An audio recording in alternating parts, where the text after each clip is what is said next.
Hi everyone, in this video I am going to show you how to create a dependent drop-down list in Google Sheet. This is a great way to make your spreadsheet more dynamic and user-friendly. What is a dependent drop-down list?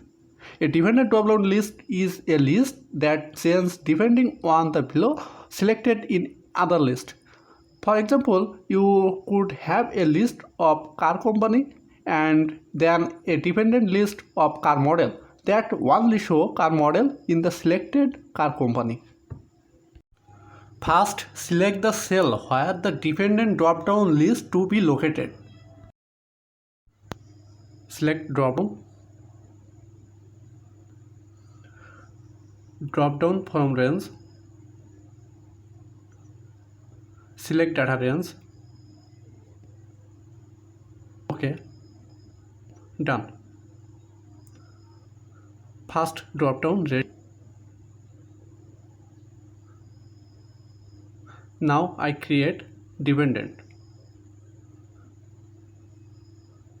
I use filter function.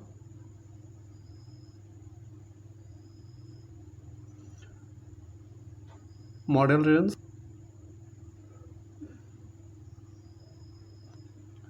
Company range.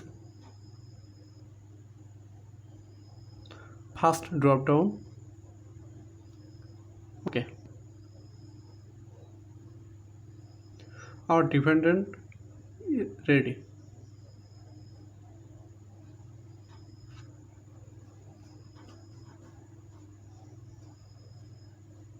Now we create dependent drop down or second drop down.